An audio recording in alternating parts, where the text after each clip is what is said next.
everyone, and welcome to Coffee with Penny. I'm your host, Penny. I'm an ordained druid and interfaith minister, and I've been working especially with interfaith community in the pagan path as far as connection and networking between pagan paths and eclecticism. So that's one of my main areas. Sorry, I'm a little distracted today. So I am outside, and we will be discussing Litha. And Litha can be known by many different names. It can be called Midsummer, Summer Solstice, St. John's Night, St. John's Eve. It can also be called the Druid celebration of Albun Hurin. And basically that means like light of the shore. And it's one of the festivals of light. It is about the sun and about fertility and marriage and birth. A lot of people get married during this time, and a lot of people do a lot of divination towards finding a future partner and child rearing and birthing a child. So this is really the time to be working towards anything that is fertile that's coming into your life, anything that you need fertility for. That could be good crops, as crops are also sown during this time of year. It could also mean planting seeds for the future. That can mean many things. A lot of people are going back to school in the autumn, so that might be something that you need to start preparing yourself for. Anything that really needs planning for. And it's also a celebration of the sun. It's a celebration of all the sun's gifts to us, because solar energy really is a gift. It is what has created life on this planet. What makes life on this planet possible and fruitful. It calls seeds forth from the earth, and it gives us vitamin D, and it helps us go throughout our day. We literally plan our day by the sunlight. And so just being with the sun, celebrating the sun, being thankful for all the gifts that we are given, that's really important today. And I always like to go out and gather little pieces of fern. This is fern from last year. The fern that I collected last night is actually curing, it's drying. And when we collect fern on St. John's Night, St. John's Eve, we are actually granted invisibility. That's why we do it.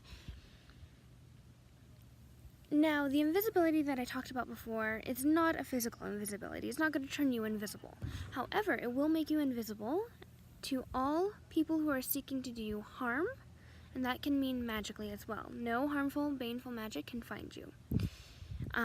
I've done this as a protection for quite a while now. We pretty much do it every single year on the dot.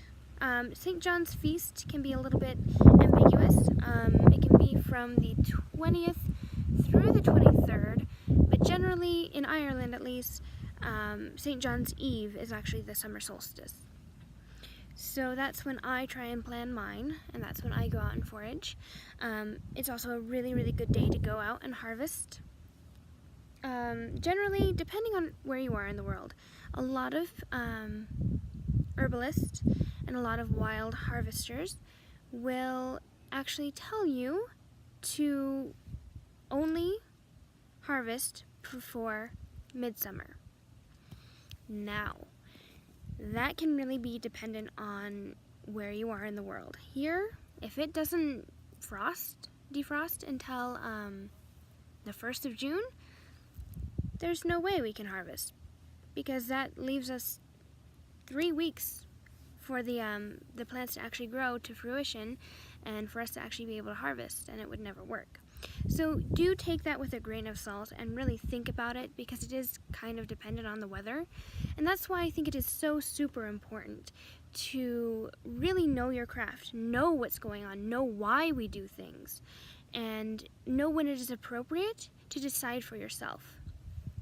For instance, the solstices move, all the seasons move, and if we don't calculate that ourselves, including our zodiac signs move, and if we don't calculate that ourselves, then we're not really being accurate in what we're doing. We're not really being accurate in how we're practicing.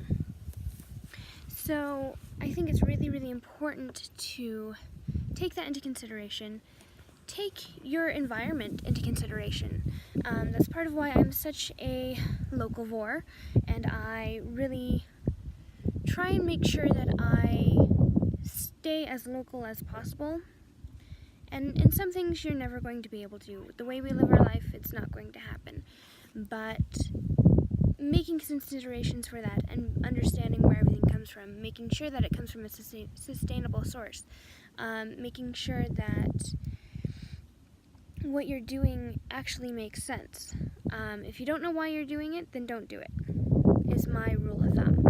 So Litha can be very variable. St. John's Eve can be very variable. And I honestly think that you should use your best judgment and calculate it as best as you can. And that does take a lot of time, it takes a lot of effort, and it does take study. I think a lot of druids really started out studying the stars. I know I did. That was one of my first lessons, was studying the stars and studying every herb in the field. As above, so below.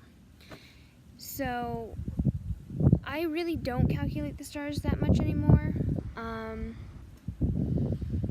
I would like to get back into it. It's very time consuming, and it's not my style. I'm a very different type of druid than the astrology kind of druid. And there are different variations of druids within the path. You have your healers, you have your lawyers, you have different variations of that. I am definitely not a star astrology kind of witch or druid.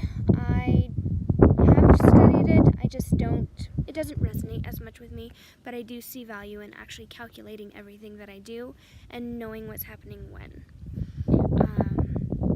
Because the way we calculate things can be inaccurate as far as if we're just going off of a calendar. Things move, things shift, and the planets shift, and we have to be prepared for whatever influences we might be dealing with. I do believe that the planets do influence us. I do believe that that energy is out in the universe, and it is coming to Earth just like it comes to every other planet, and it does influence us in a very subtle way. Some people it's more subtle, some people it's less subtle. You'll notice this also with the full moon. Sorry, I'm kind of getting off topic. Litha, come back on that. So, Litha, we celebrate the sun, we celebrate harvest, not harvest per se, but we celebrate planting and fertility. And we celebrate the lambing season, which is still going on. It's starting to peter out. Now we're getting into the calving season. Even that's still kind of petering out. And this is a time for growing and for planting those seeds, for working towards new aspirations, for protection. That's kind of what we do with the fern, is that we're working towards protection. But also being thankful for everything that we harvest, for everything that sustains us and helps us in our growth and in our process. If I look around myself, I see all these dandelion greens. And although the parking lot's right there, so I won't harvest them, I'm so thankful for them because they go and they feed the bees. They feed other animals like grasshoppers. They feed other insects and provide life and home for other insects and other beings. They provide food for things like rabbits and our little wild chipmunks that run around here. And that's very, very important. Simply taking a step back and being thankful for every life that is given to us. And I see that I'm running out of time, so I'm going to let you guys go. And I will talk to you soon. Thank you. Bye. Oh, well, it's good.